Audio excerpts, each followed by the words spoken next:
대법원 2022년 7월 14일 선고 2017-213-289 판결 사건명 손해배상 기 1. 제조업자 등에게 제조물의 표시상의 결함에 대하여 불법 행위 책임을 인정할 수 있는 경우 및 결함이 존재하는지 판단하는 기준. 제조업자 등이 합리적인 설명, 지시, 경고, 기타의 표시를 하였더라면 당해 제조물에 의하여 발생될 수 있는 피해나 위험을 피하거나 줄일 수 있었음에도 이를 하지 않은 때에는 그와 같은 표시상의 결함, 지시, 경고상의 결함, 표시상의 결함에 대하여도 불법 행위로 인한 책임이 인정될 수 있다. 그와 같은 결함이 존재하는지 여부에 대한 판단을 할 때에는 제조물의 특성, 통상 사용되는 사용 형태, 제조물에 대한 사용자의 기대의 내용, 예상되는 위험의 내용, 위험에 대한 사용자의 인식 및 사용자에 의한 위험 회피의 가능성 등의 여러 사정을 종합적으로 고려하여 사회 통념에 비추어 판단하여야 한다. 2. 무항생제 유정란을 생산, 납품하는 양기업자 갑이 평사 형태의 축사를 설치하고 산란계를 사육하면서 을 주식회사가 제조하는 엔로플록사신, 플루오로퀴놀론계 항균제, 엔로플록사신을 주된 성분으로 하는 동물의약품 엔로트리를 닭에게 투약하였는데 계란에서 엔로플록사신 성분이 검출되어 납품하지 못하자 을 회사를 상대로 제조물 책임법상 표시상의 결함으로 인한 손해배상을 구한 사안에서 을 회사가 엔로트릴의 평사형 축사에서 사육되는 닭들의 경우 개분 등을 통하여 휴약기간인 12일이 지나도 엔로플록사신이 잔류할 수 있다는 취지의 표시를 하지 않은 것은 표시상의 결함에 해당하고 갑이 납품한 계란에서 엔로플록사신이 검출된 것은 위 표시상의 결함에 따른 것인 바 을 회사는 이로 인하여 발생한 손해를 배상할 의무가 있다고 한 원심 판결을 수긍한 사례.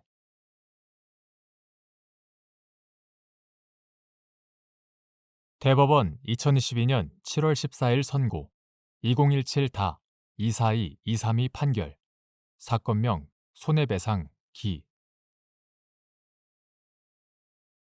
공익사업을 위한 토지 등의 취득 및 보상에 관한 법률에 따른 협의 취득으로 체결된 부동산 매매 계약에서 당사자 일방이 상인인 경우 매도인의 채무 불이행 책임이나 하자 담보 책임에 따른 매수인의 손해배상 채권에 대하여 상사소멸시효가 적용되는지 여부.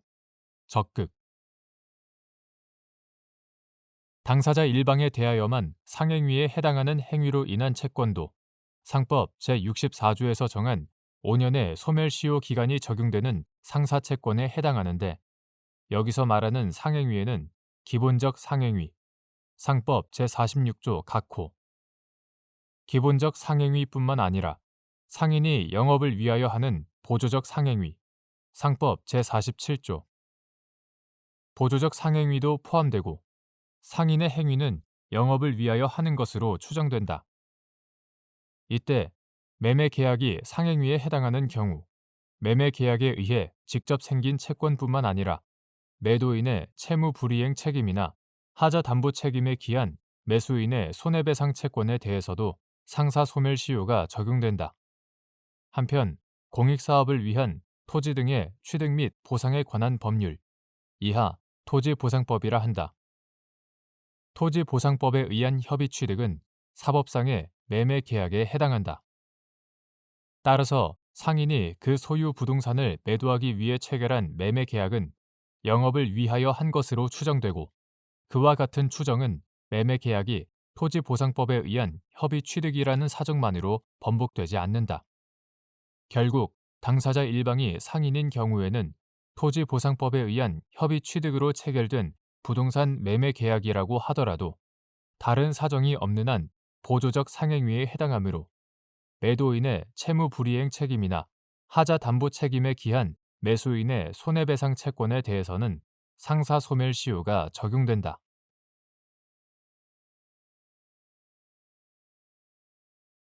대법원 2022년 7월 14일 선고 2017다 216771 판결 사건명 손해배상 기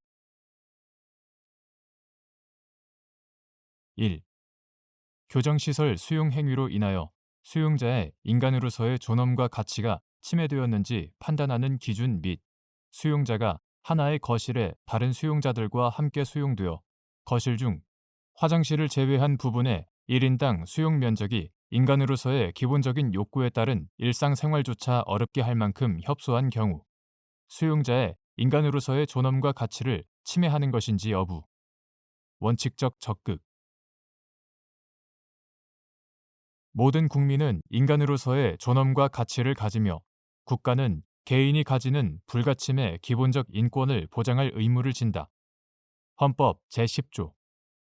국가가 형벌권을 행사하여 수용자를 교정시설에 수용하는 과정에서 수용자의 기본권을 일정한 범위에서 제한할 수밖에 없다고 하더라도 국가는 수용자가 인간으로서 가지는 존엄과 가치를 침해하여서는 아니 된다.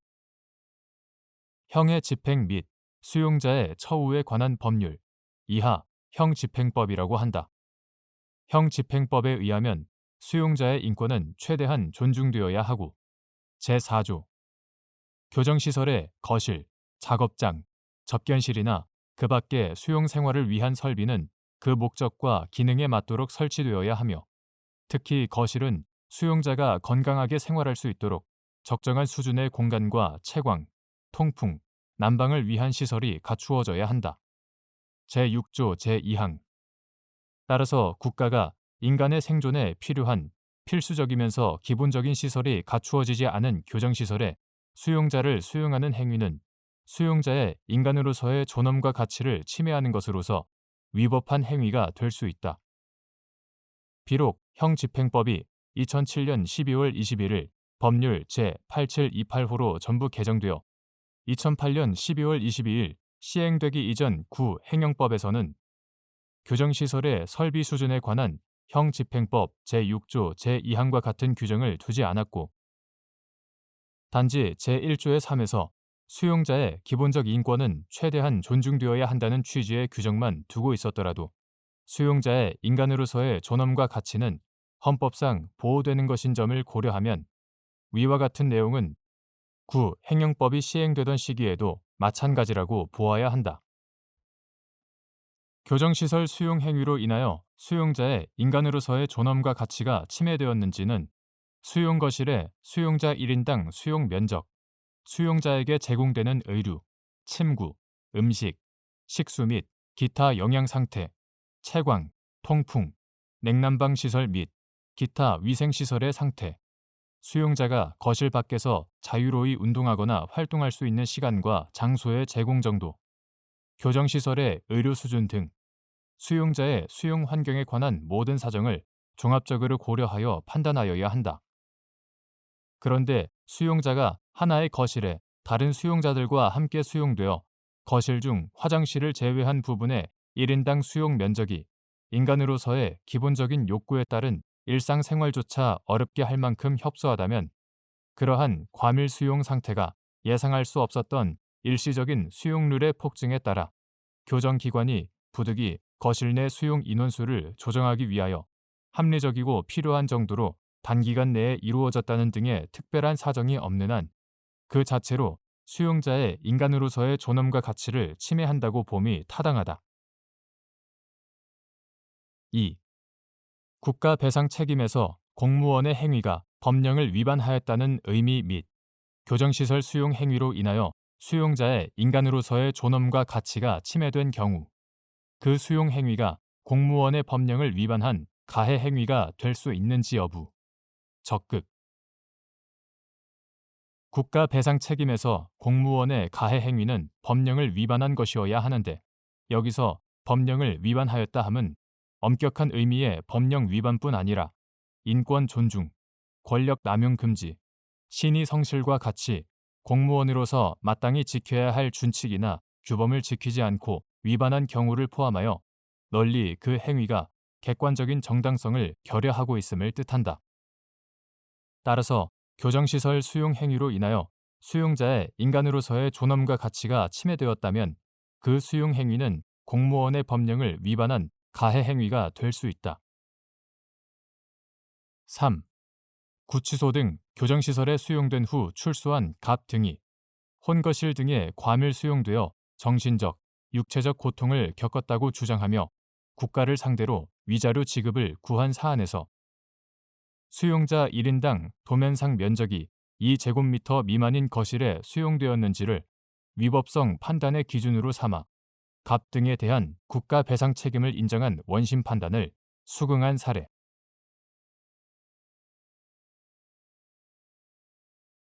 대법원 2022년 7월 14일 선고 2017다 290538 판결 사건명 손해배상 기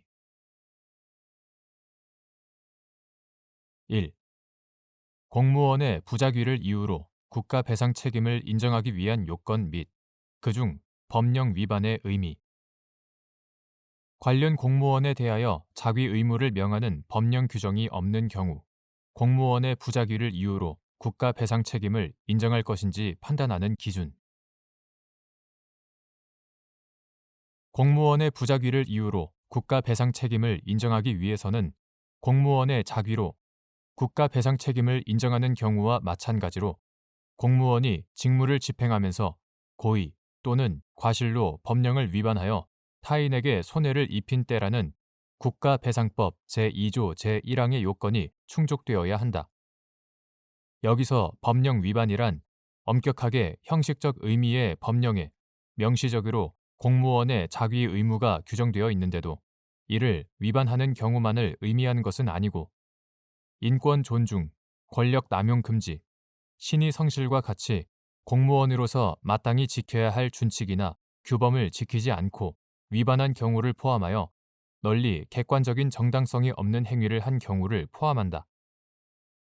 따라서 국민의 생명, 신체, 재산 등에 관하여 절박하고 중대한 위험 상태가 발생하였거나 발생할 우려가 있어서 국민의 생명, 신체, 재산 등을 보호하는 것을 본래적 사명으로 하는 국가가 초법규적, 1차적으로 그 위험 배제에 나서지 않으면 국민의 생명, 신체, 재산 등을 보호할 수 없는 경우에는 형식적 의미의 법령에 근거가 없더라도 국가나 관련 공무원에 대하여 그러한 위험을 배제할 자위 의무를 인정할 수 있다. 공무원의 부작위를 이유로 국가 배상 책임을 인정할 것인지가 문제되는 경우에 관련 공무원에 대하여 자위 의무를 명하는 법령 규정이 없다면 공무원의 부작위로 침해된 국민의 법익 또는 국민에게 발생한 손해가 어느 정도 심각하고 절박한 것인지 관련 공무원이 그와 같은 결과를 예견하여 결과를 회피하기 위한 조치를 취할 가능성이 있는지 등을 종합적으로 고려하여 판단하여야 한다. 2. 경찰관에게 부여된 권한의 불행사가 현저하게 불합리하다고 인정되는 경우 직무상의 의무를 위반한 것으로서 위법한지 여부 적극 경찰은 범죄의 예방, 진압 및 수사와 함께 국민의 생명, 신체 및 재산의 보호, 기타 공공의 안녕과 질서 유지를 직무로 하고 직무의 원활한 수행을 위하여 경찰관 직무집행법, 형사소송법 등 관계 법령에 의하여 여러 가지 권한이 부여되어 있다. 구체적인 직무를 수행하는 경찰관으로서는 여러 상황에 대응하여 자신에게 부여된 여러 가지 권한을 적절하게 행사하여 필요한 조치를 취할 수 있고 그러한 권한은 일반적으로 경찰관의 전문적 판단에 기한 합리적인 재량에 위임되어 있는 것이다. 그러나 구체적인 사정에서 경찰관이 권한을 행사하여 필요한 조치를 하지 아니하는 것이 현저하게 불합리하다고 인정되는 경우 그러한 권한의 불행사는 직무상의 의무를 위반한 것으로 위법하다. 3. 보호관찰관이 위치 추적 전자장치 피부착자의 재범 방지에 유효한 실질적인 조치를 하지 아니한 것이 현저하게 불합리하다고 인정되는 경우 직무상의 의무를 위반한 것으로서 위법한지 여부 적극 보호관찰관의 위치 추적 전자장치, 이하 전자장치라고 한다. 전자장치 피부착자에 대한 지도, 감독과 원호 업무는 재범의 위험성이 매우 높은 전자장치 피부착자가 재범으로 나아가지 않게 함으로써 건전한 사회 복귀를 촉진하고 일반 국민이 전자장치 피부착자의 재범에 따른 피해를 입지 않도록 하는 데 중요한 역할을 한다. 구체적인 상황에서 전자장치 피부착자에 대한 지도, 감독이나 원호 업무를 어떻게 수행할 것인지는 원칙적으로 보호관찰관의 전문적, 합리적 재량에 위임되었지만 전자장치 피부착자의 재범을 효과적으로 방지하기 위해서는 전자장치 피부착자의 성향이나 환경 및 개별 관찰 결과에 맞추어 재범 방지에 유효한 실질적인 조치를 선택하여 적극적으로 수행하여야 한다. 만약 보호관찰관이 이러한 조치를 하지 아니한 것이 현저하게 불합리하다면 직무상의 의무를 위반한 것이어서 위법하다고 보아야 한다. 4. 다수의 성폭력 범죄로 여러 차례 처벌을 받은 뒤 위치 추적 전자장치를 부착하고 보호관찰을 받고 있던 갑이 을을 강간하였고 그로부터 13일 후 병을 강간하려다 살해하였는데 병의 유족들이 경찰관과 보호관찰관의 위법한 직무 수행을 이유로 국가를 상대로 손해배상을 구한 사안에서 경찰관과 보호관찰관의 직무 수행이 객관적 정당성을 결여하지 않아 위법하지 않다고 본 원심 판단에 법리 오해에 잘못이 있다고 한 사례.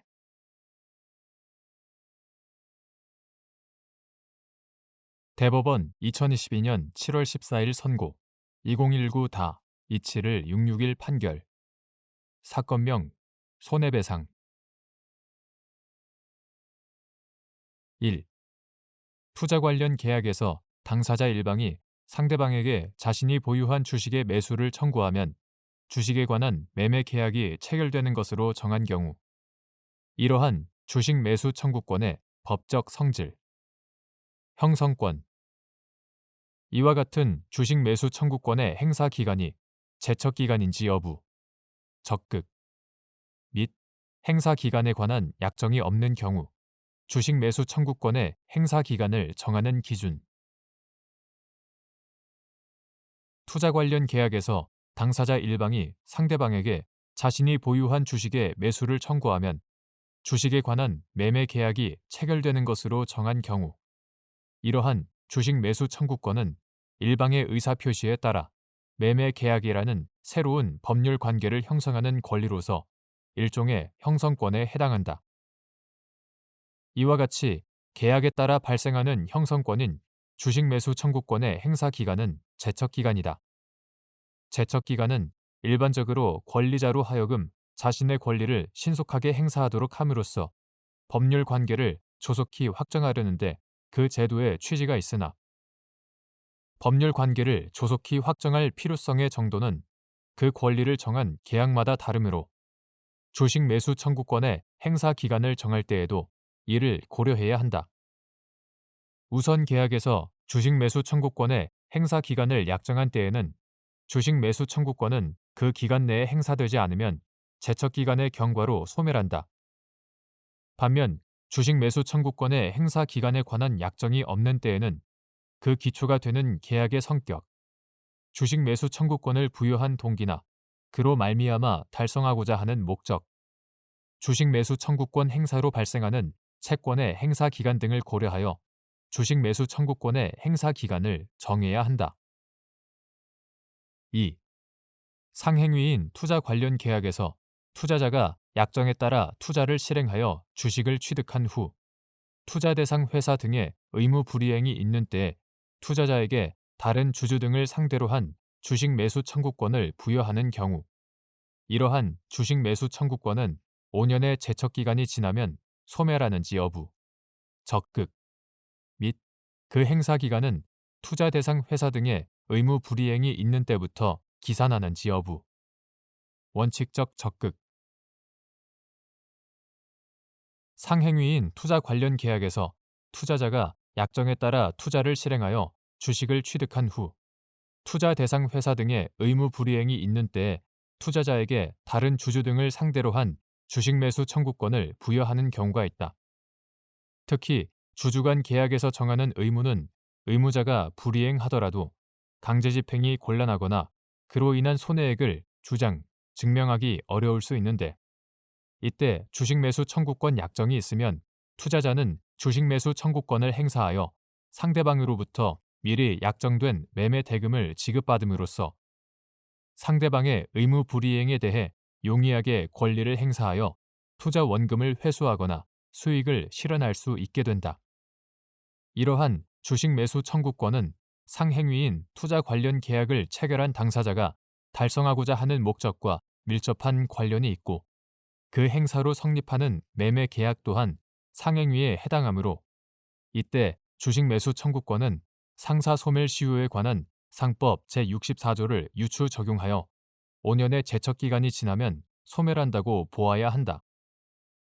한편 투자 관련 계약에서 투자 대상 회사 등의 의무 불이행이 있는 때에 투자자가 형성권인 주식 매수 청구권을 행사할 수 있다고 정한 경우, 특별한 사정이 없는 한 그 행사 기간은 투자 대상 회사 등의 의무 불이행이 있는 때부터 기산한다고 보아야 한다. 그렇지 않으면 행사 기간이 지난 다음에 비로소 투자 대상 회사 등의 의무 불이행이 있는 경우에 투자자가 주식 매수 청구권을 행사할 수 없게 되어 불합리하다.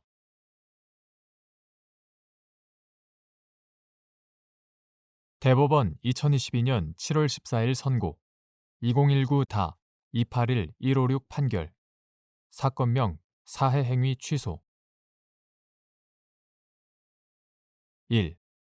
사해행위 당시 이미 채무 성립의 기초가 되는 법률 관계가 성립되어 있고, 가까운 장래에 그 법률 관계에 기초하여 채무가 성립되리라는 고도의 개연성이 있으며, 실제로 가까운 장래에 그 개연성이 현실화되어 채무가 성립된 경우 그 채무도 채무자의 소극재산에 포함되는지 여부, 적극 및 여기에서 채무 성립의 기초가 되는 법률 관계에 채무 성립의 개연성이 있는 준법률 관계나 사실관계 등도 포함되는지 여부, 적극.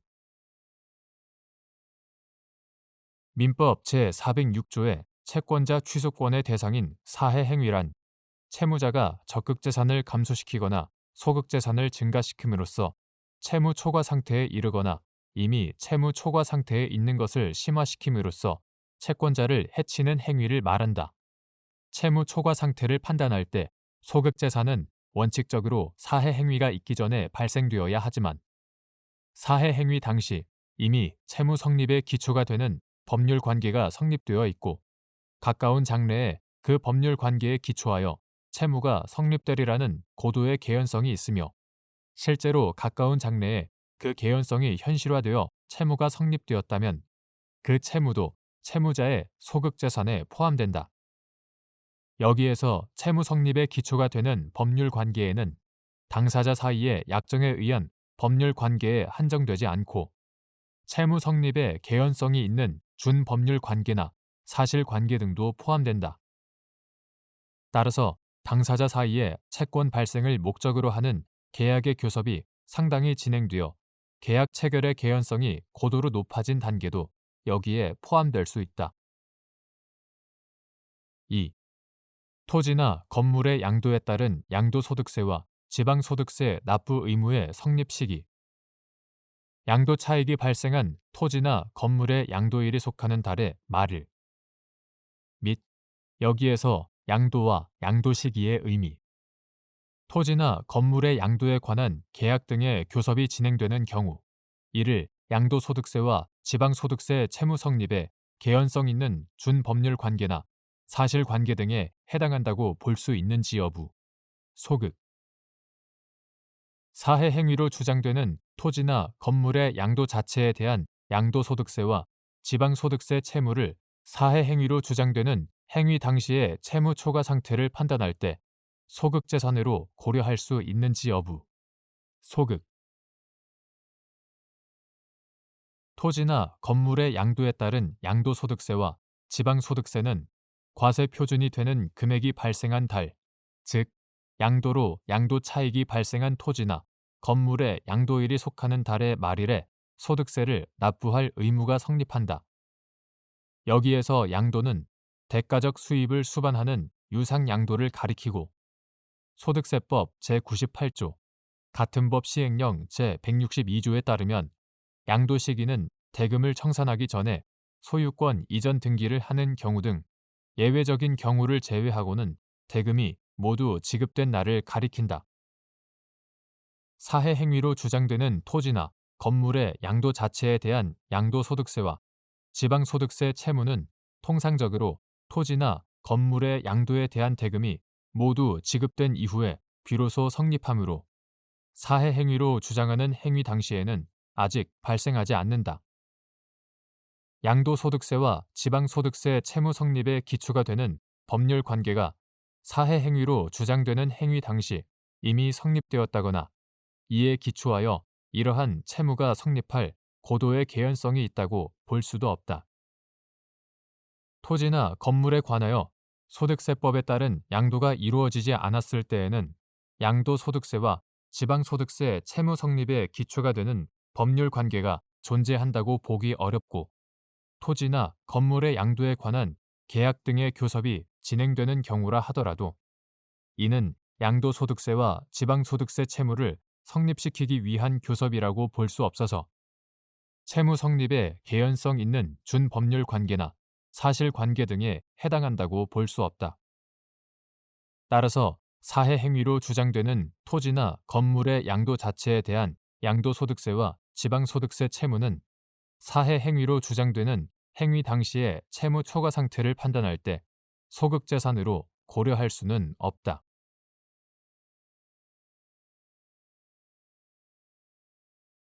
대법원 2022년 7월 14일 선고 2019-299393 판결 사건명 근로자 지위 확인 등 청구의 소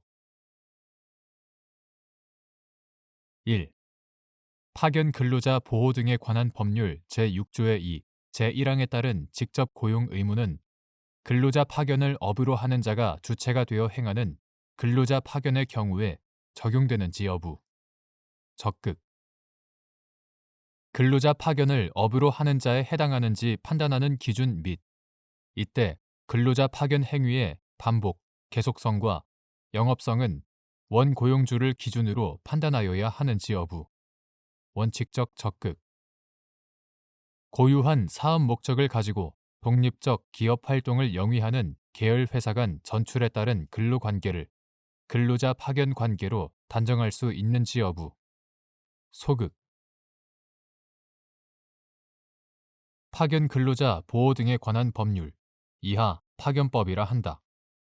제6조의 2, 제1항에 따른 직접 고용 의무는 근로자 파견 사업을 하는 파견 사업주, 즉 근로자 파견을 업으로 하는 자가 주체가 되어 행하는 근로자 파견의 경우에 적용된다. 근로자 파견을 업으로 하는 자란 반복, 계속하여 영업으로 근로자 파견 행위를 하는 자를 말하고 이에 해당하는지는 근로자 파견 행위의 반복, 계속성, 영업성 등의 유무와 원고용주의 사업 목적과 근로계약 체결의 목적, 근로자 파견의 목적과 규모, 횟수, 기간, 태양 등 여러 사정을 종합적으로 고려하여 사회 통념에 따라 판단하여야 할 것인 바.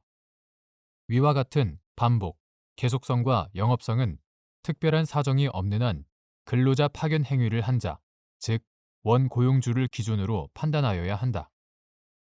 그런데 전출은 근로자가 원소속 기업과의 근로계약을 유지하면서 휴직, 파견, 사회근무, 사회파견 등의 형태로 원소속 기업에 대한 근로 제공 의무를 면하고 전출 후 기업의 지휘, 감독 아래 근로를 제공함으로써 근로 제공의 상대방이 변경되는 것으로서 근로자의 원소속 기업 복귀가 예정되어 있는 것이 일반적이다. 특히 고유한 사업 목적을 가지고 독립적 기업 활동을 영위하는 계열 회사 간 전출의 경우 전출 근로자와 원소속 기업 사이에는 온전한 근로계약 관계가 살아있고 원소속 기업으로의 복귀 발령이 나면 기존의 근로계약 관계가 현실화되어 계속 존속하게 되는 바.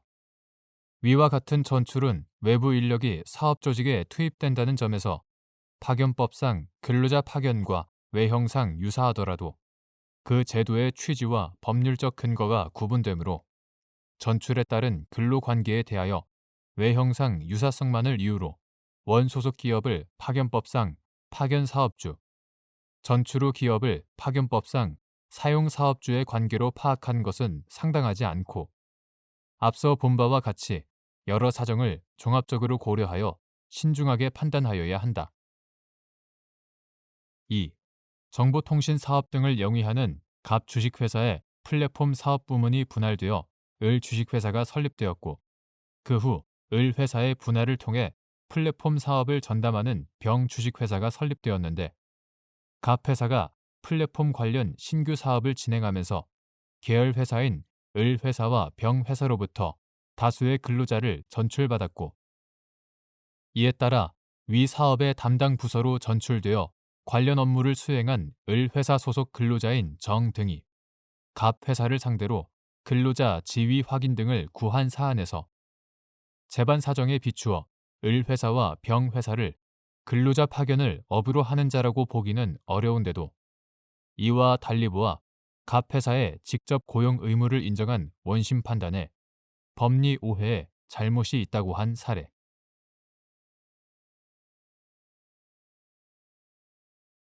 대법원 2022년 7월 14일 선고 2020다 212-958 판결 사건명 부당 이득금 송금 의뢰인이 차고 송금임을 이유로 수취은행에 송금액의 반환을 요청하고 수취인도 차고 송금을 인정하여 수취은행에 반환을 승낙하고 있는 경우 수취은행이 수취인에 대한 대출 채권 등을 자동 채권으로 하여 수취인 계좌에 차고 송금된 금원 상당의 예금 채권과 상계하는 것이 송금 의뢰인에 대한 관계에서 신의 측에 반하거나 상계권 남용인지 여부 원칙적 적극 이때 수취인의 계좌에 착오로 입금된 금원 상당의 예금 채권이 이미 제3자에 의하여 압류되었다는 특별한 사정이 있는 경우 수취은행이 수취인에 대한 대출 채권 등을 자동 채권으로 하여 수취인의 예금 채권과 상계할 수 있는 범위 피압류 채권액의 범위 내 송금 의뢰인이 차고 송금임을 이유로 거래은행을 통하여 혹은 수취은행에 직접 송금액의 반환을 요청하고 수취인도 송금 의뢰인의 차고 송금에 의하여 수취인의 계좌에 금원이 입금된 사실을 인정하여 수취은행에 그 반환을 승낙하고 있는 경우 수취은행이 수취인에 대한 대출 채권 등을 자동 채권으로 하여 수취인의 계좌에 착오로 입금된 금원 상당의 예금 채권과 상계하는 것은 수취은행이 선의인 상태에서 수취인의 예금 채권을 담보로 대출을 하여 그 자동 채권을 취득한 것이라거나 그 예금 채권이 이미 제3자에 의하여 압류되었다는 등의 특별한 사정이 없는 한 공공성을 지닌 자금이체 시스템의 운영자가 그 이용자인 송금 의뢰인의 실수를 기화로 그의 희생하에 당초 기대하지 않았던 채권 회수의 이익을 취하는 행위로서 상계 제도의 목적이나 기능을 일탈하고 법적으로 보호받을 만한 가치가 없으므로 송금 의뢰인에 대한 관계에서 신의 측에 반하거나 상계에 관한 권리를 남용하는 것이다. 수취인의 계좌에 착오로 입금된 금원 상당의 예금 채권이 이미 제3자에 의하여 압류되었다는 특별한 사정이 있어 수취은행이 수취인에 대한 대출 채권 등을 자동 채권으로 하여 수취인의 그 예금 채권과 상계하는 것이 허용되더라도 이는 피압류 채권액의 범위 내에서만 가능하고 그 범위를 벗어나는 상계는 신의 측에 반하거나 권리를 남용하는 것으로서 허용되지 않는다.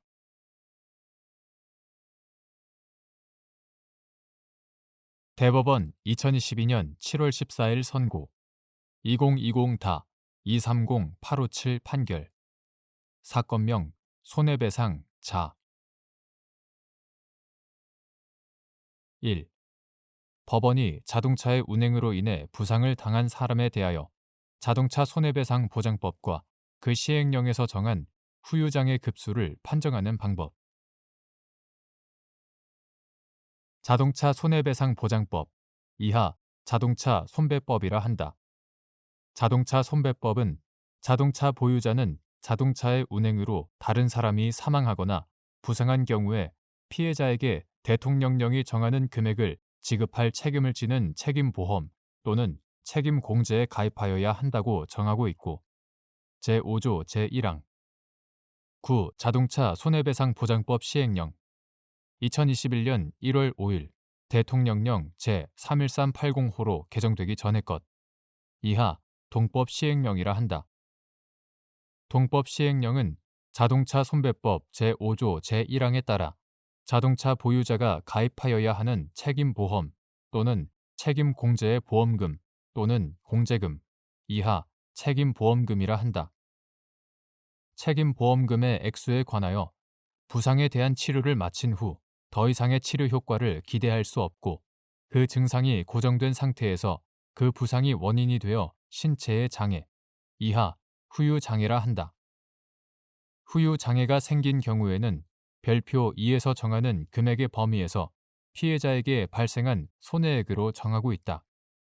제3조 제1항 제3호 동법 시행령 별표 2는 노동 능력 상실 정도에 따라 1급에서 14급까지 분류하고 장애 급수별로 책임 보험금의 한도 금액을 1,000만 원부터 1억 5천만 원까지 구분하면서 139종의 유형적인 신체 장애 내용만 열거하고 있으므로 같은 급수로 정하여져 있는 신체 장애 상호 간에도 노동 능력 상실 정도의 약간의 차이가 있고 각 급수에 정해져 있는 신체 장애 중에서도 일정 폭이 있는 것도 있다.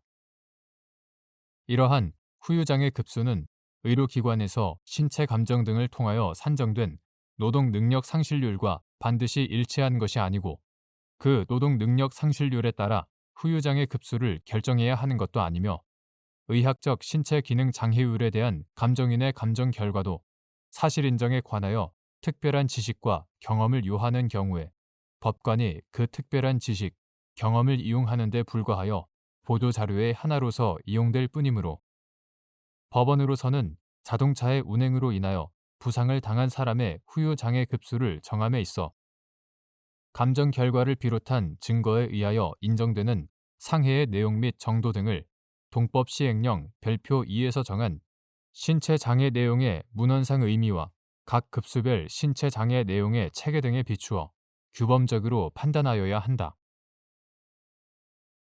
2.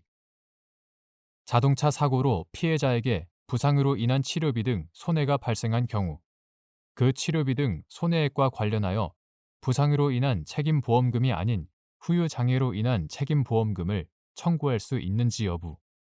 소극. 책임보험자의 보험금 지급 책임은 유한보상 책임으로서 책임보험약관과 자동차 손해배상보장법 시행령이 규정한 바에 따라 사망, 부상, 후유장애라는 항목별로 소정의 한도액 범위 안에서 피해자가 입은 손해액의 지급 의무를 부담하는 것에 그칠 뿐 자동차 사고로 인하여 피해자가 입은 일체의 손해를 배상할 책임을 부담하는 것은 아니다.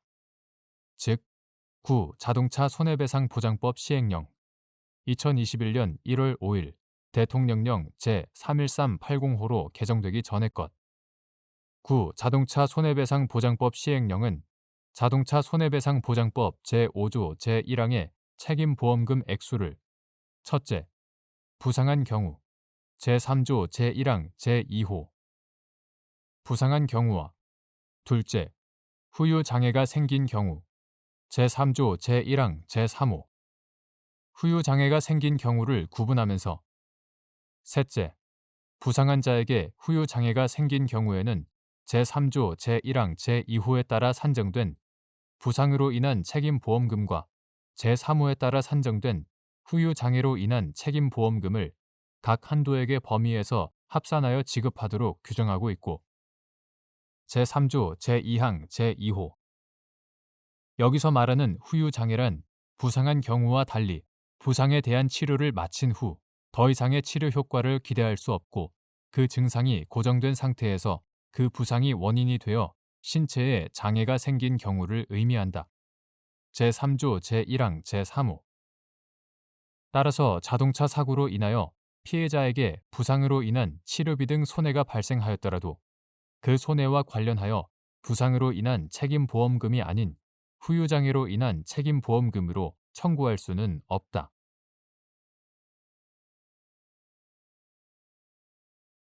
대법원 2022년 7월 14일 선고 2021다 216773 판결 사건명 매매대금 1. 계약 체결을 위한 교섭 과정에서 어느 일방이 보호가치 있는 기대나 신뢰를 가지게 된 경우 상대방이 상당한 이유 없이 이를 침해하여 손해를 입혔다면 불법 행위를 구성할 수 있는지 여부. 적극. 계약 체결을 위한 교섭 과정에서 어느 일방이 보호가치 있는 기대나 신뢰를 가지게 된 경우에 그러한 기대나 신뢰를 보호하고 배려해야 할 의무를 부담하게 된 상대방이 오히려 상당한 이유 없이 이를 침해하여 손해를 입혔다면 신의성실의 원칙에 비추어 볼 때 계약 체결의 준비 단계에서 협력 관계에 있었던 당사자 사이의 신뢰 관계를 해치는 위법한 행위로서 불법 행위를 구성할 수 있다. 2. 당사자 중 일방이 계약의 성립을 기대하고 이행을 위하여 지출하였거나 지출할 것이 확실한 비용이 계약 교섭의 부당 파기로 인한 손해배상의 범위에 해당할 수 있는 경우 계약 교섭 단계에서는 아직 계약이 성립된 것이 아니므로 당사자 중 일방이 계약의 이행 행위를 준비하거나 이를 착수한 것은 이례적인 일로서 설령 이행에 착수하였다고 하더라도 이는 자기의 위험 판단과 책임에 따른 것이라고 평가할 수 있다. 그러나 만일 이행의 착수가 상대방의 적극적인 요구에 따른 것이고 바로 위와 같은 이행에 들인 비용의 지급에 관하여 이미 계약 교섭이 진행되고 있었다는 등의 특별한 사정이 있다면 당사자 중 일방이 계약의 성립을 기대하고 이행을 위하여 지출하였거나 지출할 것이 확실한 비용은 계약 체결을 신뢰하여 발생한 손해로서 계약 교섭의 부당 파기로 인한 손해배상의 범위에 해당할 수 있다. 3. 갑증권회사의 직원이 을증권회사의 직원에게 병증권회사가 갑회사로부터 매수하여 보관하고 있던 정주식회사 발행의 기업 어음을 을회사가 매수하여 보관해 달라고 요청하자 을회사의 직원이 을회사는 위 어음을 매수하여 5영업일간 보관할 수 있다고 답변하였고 그 직후 을회사가 위 어음을 매수하였는데 그로부터 약 6개월 후 위 어음이 부도 처리되자 을회사가 갑회사를 상대로 주의적으로는 매매 대금 등의 지급을 구하고 예비적으로는 불법 행위를 이유로 손해배상을 구한 사안에서 갑회사가 을회사로부터 위어음을 매수하는 내용의 매매 계약 등이 체결되었다고 볼 수는 없으나 갑회사가 위어음에 관한 매매 계약 체결을 거부한 것은 계약 교섭의 부당 파기에 해당하므로 을회사가 위어음을 매수하는 데 지출한 매매 비용 등을 배상할 의무가 있다고 본 원심 판단에 법리 오해 등의 잘못이 없다고 한 사례.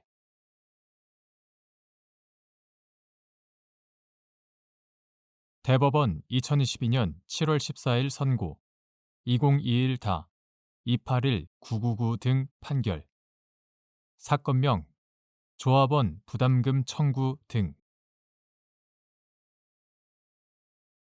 1. 지역주택조합의 조합원 자격에 관한 구주택법 제32조 제5항 및 구주택법 시행령 제38조 제1항의 법적 성질, 단속 규정 및 이를 위반하는 약정이 당연 무효인지 여부, 소극.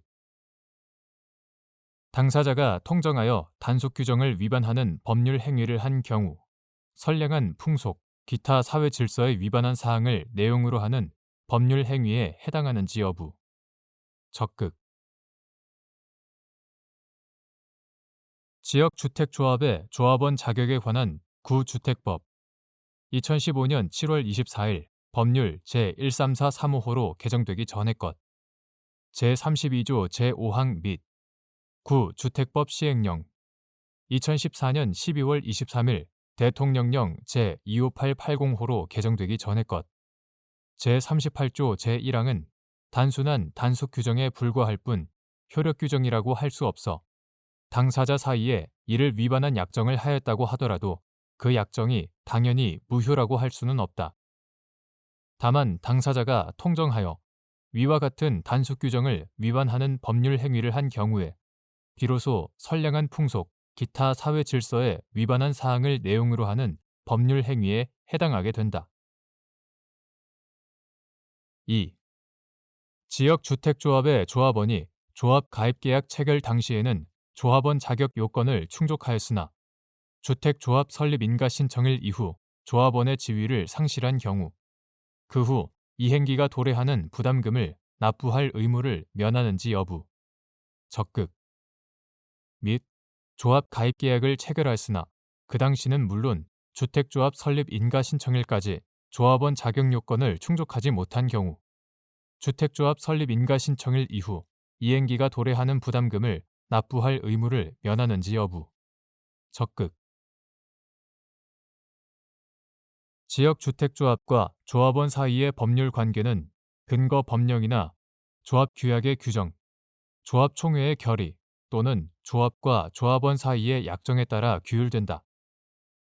일반적으로 지역주택조합 사업은 무주택자들이 주택 마련이라는 일정한 목적을 가지고 조합 설립 준비 단계에서부터 사업 부지의 확보, 조합의 설립과 사업계획 승인, 아파트 등 주택의 건축에 이르기까지 일련의 절차를 진행하여 시행되고 조합원은 사업의 진행 과정에서 그 진행 단계에 따라 지속적으로 발생하는 사업비에 충당할 부담금을 납부할 의무를 진다.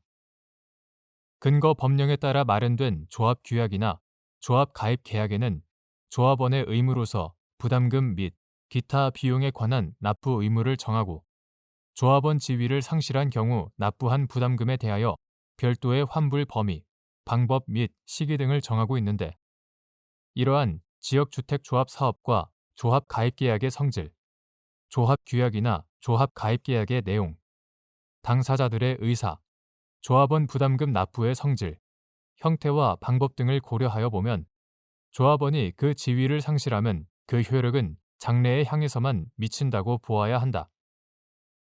따라서 조합 가입 계약 체결 당시에는 조합원 자격 요건을 충족하였으나 주택조합 설립 인가 신청일 이후 조합원의 지위를 상실한 자는 그 지위를 상실한 이후부터는 그 후 이행기가 도래하는 부담금을 납부할 의무를 면하지만 그 전에 발생하여 이행기가 도래한 부담금은 이를 납부할 의무가 있다. 나아가 조합 가입 계약을 체결하였으나 그 당시는 물론 주택조합 설립 인가 신청일까지도 조합원 자격 요건을 충족하지 못한 자에 대하여도 마찬가지로 볼 수 있으므로 그와 같은 자는 주택조합 설립 인가 신청일 이후 이행기가 도래하는 부담금을 납부할 의무를 면하지만 그 전에 발생하여 이행기가 도래한 부담금은 이를 납부할 의무가 있다.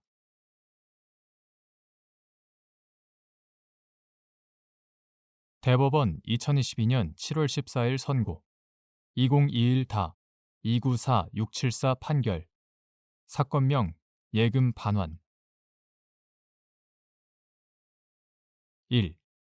구주택법 제75조 제2항 제1호에서 정한 청약저축의 경우 금융기관이 청약저축이 해지되기 전에 가입자에게 원금과 이자를 지급할 의무를 부담하는지 여부, 소극 및 이는 청약저축 가입자가 사망한 경우에도 마찬가지인지 여부, 적극.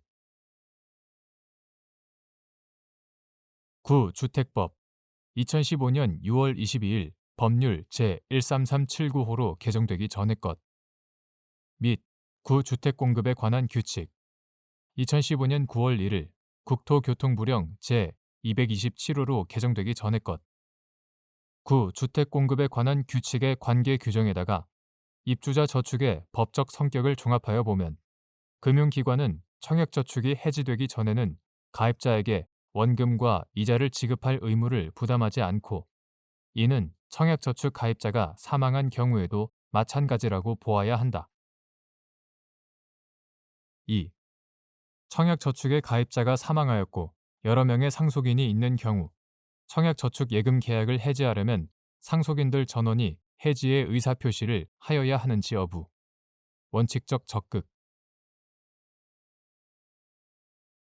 청약저축 가입자는 주택 공급을 신청할 권리를 가지게 되고 가입자가 사망하여 공동상속인들이 그 권리를 공동으로 상속하는 경우에는 공동상속인들이 상속지분 비율에 따라 피상속인의 권리를 준공유하게 된다. 민법 제547조 제1항은 당사자의 일방 또는 쌍방이 수인인 경우에는 계약의 해지나 해제는 그 전원으로부터 또는 전원에 대하여 하여야 한다라고 규정하고 있다. 따라서 주택 공급을 신청할 권리와 분리될 수 없는 청약저축의 가입자가 사망하였고 그에게 여러 명의 상속인이 있는 경우에 그 상속인들이 청약저축 예금 계약을 해지하려면 금융기관과 사이에 다른 내용의 특약이 있다는 등의 특별한 사정이 없는 한 상속인들 전원이 해지의 의사표시를 하여야 한다.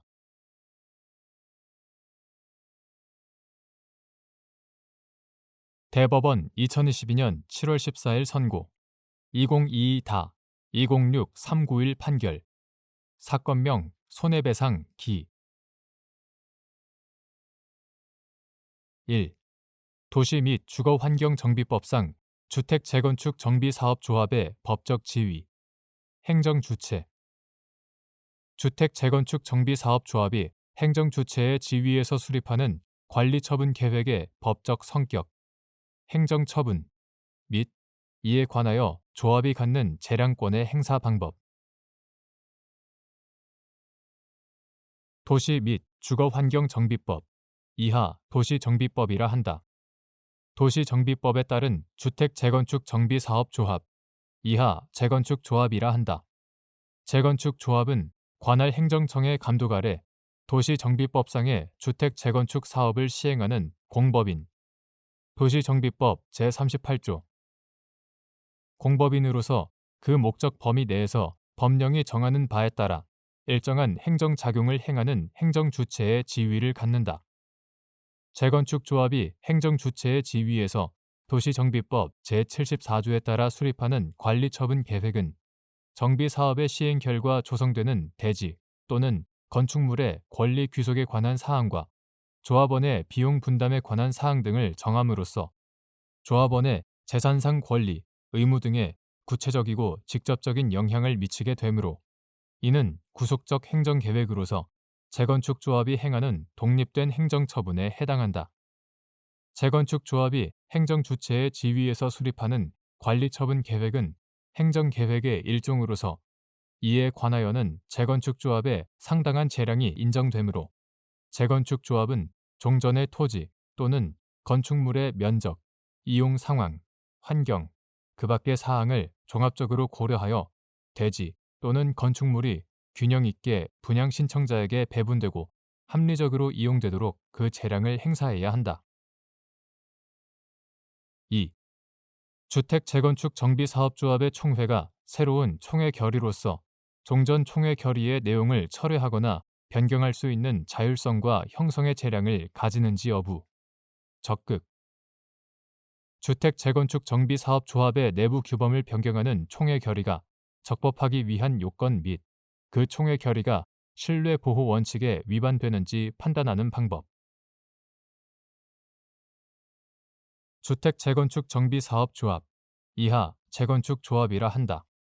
재건축조합의 총회는 조합의 최고 의사결정기관이고 정관 변경이나 관리처분 계획의 수립, 변경은 총회 결의 사항이므로 새로운 총회 결의로서 종전 총회 결의의 내용을 철회하거나 변경할 수 있는 자율성과 형성의 재량을 가진다.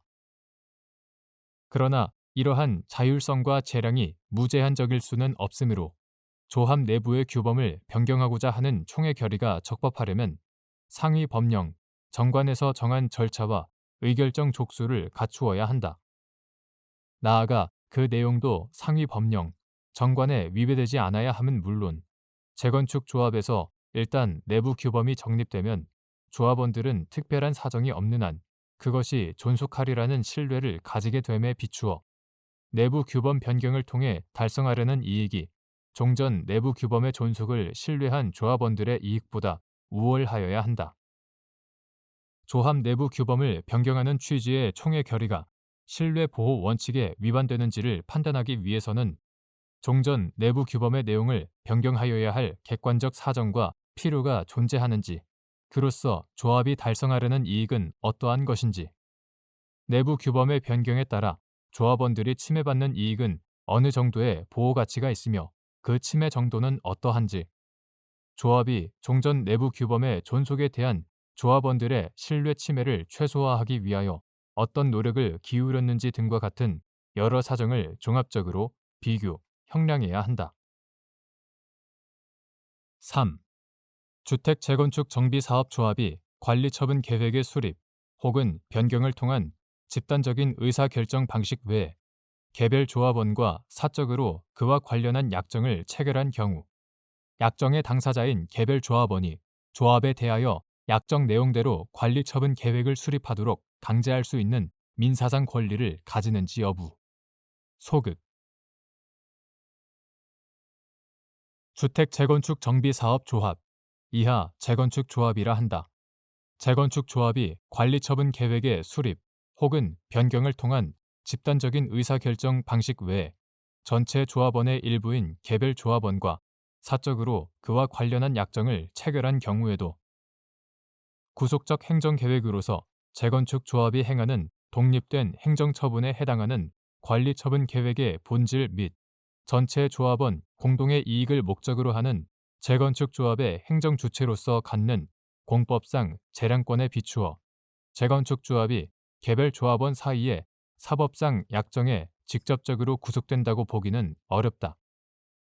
따라서 그 개별 약정의 내용과 취지 등을 감안하여 유효, 적법한 관리처분 계획 수립의 범위 내에서 그 약정의 취지를 가능한 한 성실하게 반영하기 위한 조치를 취하여야 할 의무가 인정될 수 있음은 변론으로 하더라도 이를 초과하여 개별 조합원과의 약정을 절대적으로 반영한 관리처분 계획을 수립하여야만 하는 구체적인 민사상 의무까지 인정될 수는 없고, 약정의 당사자인 개별 조합원 역시 재건축 조합에 대하여 약정 내용대로의 관리처분 계획 수립을 강제할 수 있는 민사상 권리를 가진다고 볼 수 없다.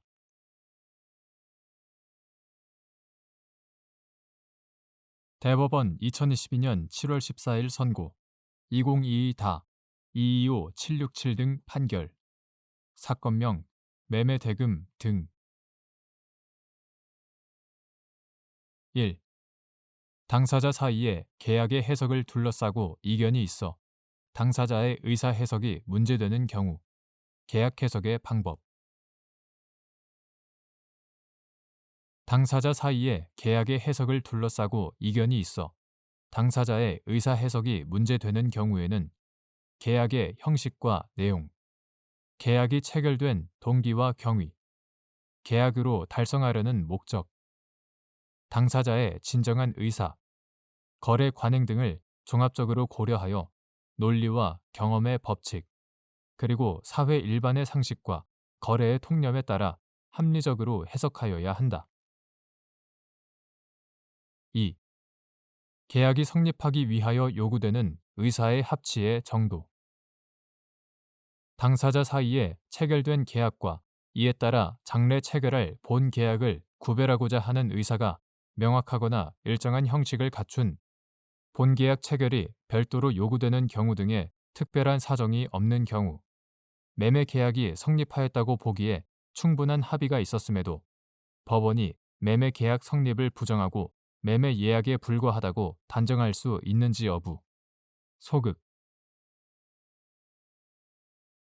계약이 성립하기 위하여는 당사자 사이에 의사의 합치가 있을 것이 요구되는데, 이러한 의사의 합치는 당해 계약의 내용을 이루는 모든 사항에 관하여 있어야 하는 것은 아니고, 그 본질적 사항이나 중요 사항에 관하여 구체적으로 의사의 합치가 있거나 적어도 장래 구체적으로 특정할 수 있는 기준과 방법 등에 관한 합의가 있으면 된다.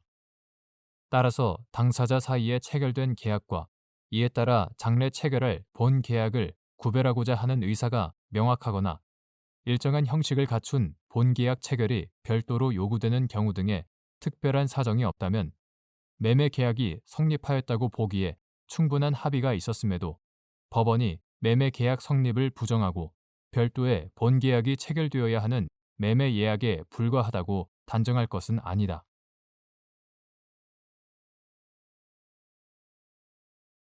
대법원 2022년 7월 14일 선고 2022-228544 판결 사건명 통행권 존재 확인 등 청구 1. 토지 소유자가 스스로 토지를 도로로 제공하여 인근 주민이나 일반 공중에 무상 통행권을 부여하거나 토지에 대한 독점적, 배타적인 사용, 수익권을 포기하였는지 판단하는 기준. 토지의 소유자가 스스로 토지를 도로로 제공하여 인근 주민이나 일반 공중에 무상 통행권을 부여하거나 토지에 대한 독점적, 배타적인 사용, 수익권을 포기하였는지를 판단하기 위해서는 소유자가 당해 토지를 소유하게 된 경위와 보유 기간, 토지의 제공에 따른 소유자의 이익, 편익의 유무, 소유자가 토지를 공공의 사용에 제공한 경위와 규모, 도로로 사용되는 당해 토지의 위치나 형태, 인근의 다른 토지와의 관계, 주위 환경 등 여러 가지 사정과 아울러 인근의 다른 토지의 효과적인 사용, 수익을 위하여 당해 토지의 기여 정도 등을 종합적으로 고찰함으로써 토지 소유권의 보장과 공공의 이익 사이에 비교 형량을 하여야 한다. 2. 독점적, 배타적인 사용, 수익권 행사에 제한이 있는 토지 소유자가 그 후 사정 변경을 이유로 완전한 소유권에 기한 권리를 주장할 수 있는지 여부, 적극 및 그러한 사정 변경이 있는지 판단하는 기준. 토지 소유자가 토지를 일반 공중의 이용에 제공함으로써 자신의 의사에 부합하는 토지 이용 상태가 형성되어 그에 대한 독점적, 배타적인 사용, 수익권의 행사가 제한되더라도 토지 이용 상태에 중대한 변화가 생기는 등 독점적, 배타적인 사용, 수익권의 행사를 제한하는 기초가 된 객관적인 사정이 현저히 변경되고 소유자가 일반 공중의 사용을 위하여 토지를 제공할 당시 이러한 변화를 예견할 수 없었으며 사용, 수익권 행사가 계속하여 제한된다고 보는 것이 당사자의 이해에 중대한 불균형을 초래하는 경우에는 토지 소유자는 이러한 사정 변경이 있은 때부터는 다시 사용, 수익 권능을 포함한 완전한 소유권의 기한 권리를 주장할 수 있다. 그러나 이러한 사정 변경이 있는지는 해당 토지의 위치와 물리적 형태, 토지 소유자가 토지를 일반 공중의 이용에 제공하게 된 동기, 경위, 해당 토지와 인근 다른 토지와의 관계, 토지 이용 상태가 바뀐 경위와 종전 이용 상태와의 동일성 여부 및 소유자의 권리 행사를 허용함으로써 일반 공중의 신뢰가 침해될 가능성 등 전후 여러 사정을 종합적으로 고려하여야 한다. 3. 갑이 건물을 신축하여 분양, 사용하기 위해 토지를 4필지로 분할하면서 건축 허가를 받기 위해 그중 한 필지의 지목을 도로로 변경하였고 막다른 골목 형태의 위 토지는 기존 건물들이 준공된 나머지 3필지에서 북쪽 간선 도로까지 도보로 이동 가능한 유일한 통로로 그로부터 약 30년 동안 인근 주민들의 통행로로 사용되었는데 그 후 을이 기존 건물들과 각 부지를 매수한 후 기존 건물들을 철거하고 인근 두 필지를 합병하여 다세대 주택을 신축한 이후 위 토지를 거쳐 남쪽 간선 도로까지 도보로 왕래할 수 있게 되었고 위 토지와 다세대 주택의 일부 부지를 통하여 차량 진입도 가능하게 된 사안에서 갑은 기존 건물들이 준공된 무렵부터 위 토지에 관하여 독점적, 배타적인 사용 수익권을 포기하였다고 봄이 합리적이고 위 토지를 둘러싼 객관적 사정 변경을 이유로 갑이 위 토지에 관하여 사용, 수익권을 포함한 완전한 소유권을 주장할 수 없다고 한 사례.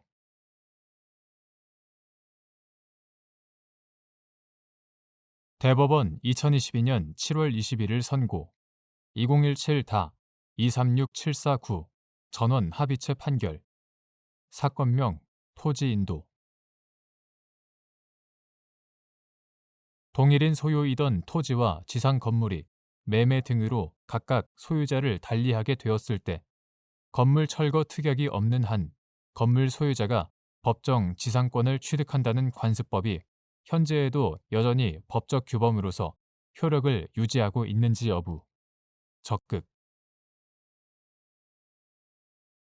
다수 의견.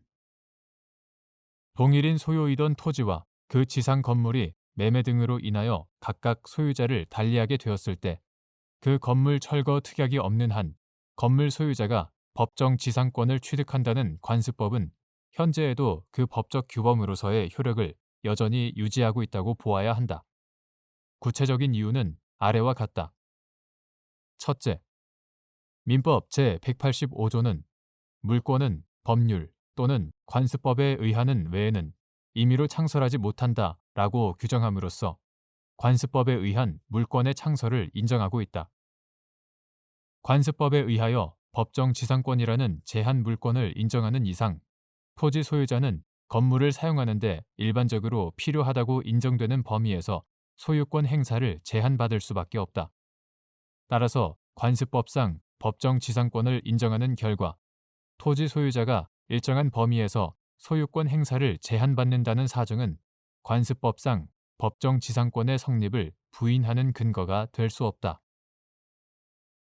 둘째, 우리 법제는 토지와 그 지상 건물을 각각 별개의 독립된 부동산으로 취급하고 있으므로 동일인 소유이던 토지와 그 지상 건물이 매매 등으로 인하여 각각 소유자를 달리하게 되었을 때 토지 소유자와 건물 소유자 사이에 대지의 사용 관계에 관하여 별다른 약정이 없는 이상 일정한 범위에서 건물의 가치가 유지될 수 있도록 조치할 필요가 있다. 관습법상 법정 지상권은 바로 이러한 상황에서 건물의 철거로 인한 사회 경제적 손실을 방지할 공익상의 필요에 의해 인정되는 것이다. 민법 제305조의 법정 지상권, 민법 제366조의 법정 지상권, 임목에 관한 법률 제6조의 법정 지상권, 가등기 담보 등에 관한 법률 제10조의 법정 지상권도 모두 동일인 소유이던 토지와 그 지상 건물이나 임목이 각각 일정한 사유에 의해 소유자를 달리하게 되었을 때 건물이나 임목의 가치를 유지시키기 위해 마련된 제도이다. 판례는 동일인 소유이던 토지와 그 지상 건물이 매매 등으로 인하여 각각 소유자를 달리하게 되었을 때 건물 소유자와 토지 소유자 사이에 대지의 사용 관계에 관하여 어떠한 약정이 있다면 이를 우선적으로 존중하므로 관습법상 법정 지상권은 당사자 사이에 아무런 약정이 없을 때 보충적으로 인정된다고 볼 수 있다. 이러한 점을 고려하면 관습법상 법정 지상권을 인정하는 것이 헌법을 최상위 규범으로 하는 전체 법질서에 부합하지 아니하거나 그 정당성과 합리성을 인정할 수 없다고 보기 어렵다. 셋째, 관습법상 법정 지상권에는 특별한 사정이 없는 한 민법의 지상권에 관한 규정이 준용되므로 당사자 사이에 관습법상 법정 지상권의 존속기간에 대하여 따로 정하지 않은 때에는 그 존속기간은 민법 제281조 제1항에 의하여 민법 제280조 제1항 각 호에 규정된 기간이 된다. 이에 따라 견고한 건물의 소유를 목적으로 하는 법정 지상권의 존속기간은 30년이 되고 민법 제280조 제1항 제1호 그 밖에 건물의 소유를 목적으로 하는 법정 지상권의 존속기간은 15년이 되는 등 민법 제280조 제1항 제2호 관습법상 법정 지상권은 일정한 기간 동안만 존속한다. 토지 소유자는 관습법상 법정 지상권을 가진 건물 소유자에 대하여 지료를 청구할 수 있는데 그 지료를 확정하는 재판이 있기 전에도 지료의 지급을 소구할 수 있다. 이와 같이 관습법상 법정 지상권을 인정하는 것에 대응하여 토지 소유자를 보호하고 배려하는 장치도 함께 마련되어 있다. 넷째, 대법원이 관습법상 법정 지상권을 관습법의 하나로 인정한 이래 오랜 기간이 지나는 동안 우리 사회에서 토지의 가치나 소유권 개념, 토지 소유자의 권리의식 등에 상당한 변화가 있었다고 볼 수 있다.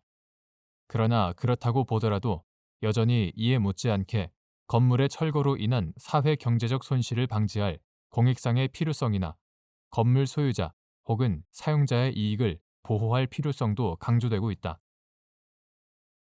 관습법상 법정 지상권에 관한 관습에 대하여 사회 구성원들의 법적 구속력에 대한 확신이 소멸하였다거나 그러한 관행이 본질적으로 변경되었다고 인정할 수 있는 자료도 찾아볼 수 없다.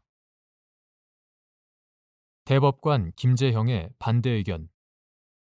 동일인 소유이던 토지와 그 지상 건물이 매매 등으로 소유자가 달라질 때 법정 지상권이라는 물권이 성립한다는 관습은 관습법으로서의 성립 요건을 갖춘 것이라고 볼 수 없다. 설령 그러한 관습법이 성립하였다고 하더라도 현재에 이르러서는 사회 구성원들이 그러한 관행의 법적 구속력에 대하여 확신을 갖지 않게 되었고 또한 헌법을 최상위 규범으로 하는 전체 법질서에 부합하지 않으므로 법적 규범으로서 효력을 인정할 수 없다고 보아야 한다. 따라서 관습법상 법정 지상권을 광범위하게 인정하고 있는 종래 판례는 폐기해야 한다.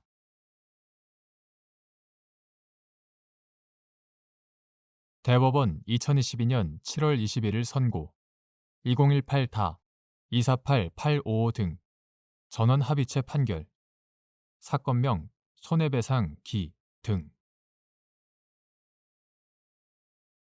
1.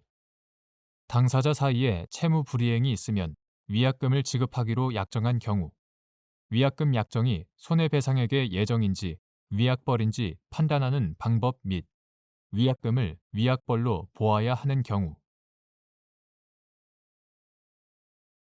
당사자 사이에 채무 불이행이 있으면 위약금을 지급하기로 약정한 경우 그 위약금 약정이 손해배상액의 예정인지 위약벌인지는 계약서 등 처분 문서의 내용과 계약의 체결 경위, 당사자가 위약금을 약정한 주된 목적 등을 종합하여 구체적인 사건에서 개별적으로 판단해야 할 의사 해석의 문제이다. 위약금은 민법 제398조 제4항에 따라 손해배상액의 예정으로 추정되지만 당사자 사이의 위약금 약정이 채무 불이행으로 인한 손해의 배상이나 전보를 위한 것이라고 보기 어려운 특별한 사정, 특히 하나의 계약에 채무 불이행으로 인한 손해의 배상에 관하여 손해배상 예정에 관한 조항이 따로 있다거나 실손해의 배상을 전제로 하는 조항이 있고 그와 별도로 위약금 조항을 두고 있어서 그 위약금 조항을 손해배상액의 예정으로 해석하게 되면 이중배상이 이루어지는 등의 사정이 있을 때에는 그 위약금은 위약벌로 보아야 한다. 2.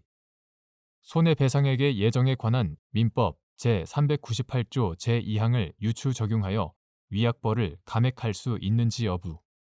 소극. 다수 의견. 위약벌의 약정은 채무의 이행을 확보하기 위하여 정하는 것으로서 손해배상액의 예정과 그 내용이 다르므로 손해배상액의 예정에 관한 민법 제398조 제2항을 유추 적용하여 그 액을 감액할 수 없다. 위와 같은 현재의 판례는 타당하고 그 법리에 따라 거래계의 현실이 정착되었다고 할 수 있으므로 그대로 유지되어야 한다. 구체적인 이유는 다음과 같다. 가. 민법 제398조 제4항은 위약금의 약정은 손해배상액의 예정으로 추정한다 라고 정하고 있다. 이는 손해배상액의 예정 외에 그와 구별되는 다른 위약금의 약정이 존재함을 전제로 하는 것이다. 그리고 같은 조 제2항은 손해배상의 예정액이 부당히 과다한 경우에는 법원은 적당히 감액할 수 있다 라고 정하고 있으므로 민법은 위약금의 약정 중 손해배상액의 예정에 대해서만 법관의 재량에 의한 감액을 인정하고 있다고 보아야 한다. 나. 손해배상액의 예정은 채무 불이행의 경우에 채무자가 지급하여야 할 손해배상액을 미리 정해두는 것으로서 손해의 발생 사실과 손해액에 대한 증명 곤란을 배제하고 분쟁을 사전에 방지하여 법률 관계를 간이하게 해결함과 함께 채무자에게 심리적으로 경고를 함으로써 채무 이행을 확보하려는 데에 그 기능이나 목적이 있는 반면 위약벌은 채무의 이행을 확보하기 위해서 정해지는 것으로서 손해배상액의 예정과는 그 기능이 본질적으로 다르다. 위약벌은 손해배상과는 무관하므로 위약벌 약정에 해당한다면 위약벌과 별도로 채무 불이행으로 인하여 실제 발생한 손해에 대하여 배상을 청구할 수 있다고 해석된다. 다. 위약벌 약정은 손해배상과 관계없이 의무 위반에 대한 제재벌로서 위반자가 그 상대방에게 지급하기로 자율적으로 약정한 것이므로 사적 자치의 원칙에 따라 계약 당사자의 의사가 최대한 존중되어야 하고 이에 대한 법원의 개입을 쉽게 허용할 것은 아니다. 민법 제398조 제2항은 손해배상액의 예정 외에 그와 구별되는 다른 위약금 약정이 존재함을 전제로 하면서도 손해배상액의 예정에 대해서만 법관의 재량에 의한 감액을 인정하고 있는 바, 이는 입법자의 결단으로 볼 수 있으므로 위약벌에 대하여 같은 취지의 규정이 없다고 하여 법률의 흠결이 있다고 할 수 없다. 설사 이를 법률의 흠결로 보더라도 위약벌의 독자적 기능과 사적 자치의 원칙, 대법원이 위약벌로 정한 금액이 공정하지 않은 경우 계약의 전부 또는 일부 무효 법리에 따라 위약벌을 통제하는 법리를 확립하여 공평을 기하고 있는 점 등에 비추어 보면 위약벌 약정이 손해배상액의 예정과 일부 유사한 점이 있다고 하여 위약벌에 민법 제398조 제2항을 유추 적용하지 않으면 과다한 위약벌에 대한 현실적인 법적 분쟁을 해결할 수 없다거나 사회적 정의관념에 현저히 반하게 되는 결과가 초래된다고 볼 수 없어 유추 적용이 정당하다고 평가하기 어렵다. 대법관 김재형, 대법관 박정화, 대법관 안철상, 대법관 이흥구, 대법관 천대엽, 대법관 오경미의 반대 의견. 위약벌은 손해배상액의 예정과 함께 위약금의 일종으로서 손해배상액의 예정에 관한 민법 제398조 제2항을 유추하여 감액할 수 있다고 해석하여야 한다. 무엇보다도 손해배상액의 예정과 위약벌은 그 기능이 유사하다. 그런데도 약정의 형식이나 해석 결과에 따라 감액 여부를 달리 취급하는 것은 납득하기 어렵다. 기존 판례는 위약벌의 감액을 부정하는 대신 일반 조항인 민법 제103조 반사회 질서의 법률 행위, 민법 제103조의 효력 통제를 통해 위약벌 감액을 인정하는 것과 유사한 결론에 이르려고 하고 있다. 이는 먼 길을 돌아가는 불필요한 우회로이다. 위약벌에 관해서도 손해배상액의 예정 규정을 유추 적용하여 감액을 할 수 있다고 하는 것이 공평의 관념에 부합한다. 이것이 손해배상액의 예정과 위약벌을 애써 구별한 다음 다시 감액과 효력 통제라는 각기 다른 통로를 통과하여 유사한 결론에 이르는 불필요한 노고를 줄이는 효율적인 방법이다. 더군다나 위약벌을 민법 제103조를 통해 해결하려는 기존 판례는 극히 예외적으로 위약벌의 일부 무효를 인정하여 공평한 결론에 도달하지 못한다.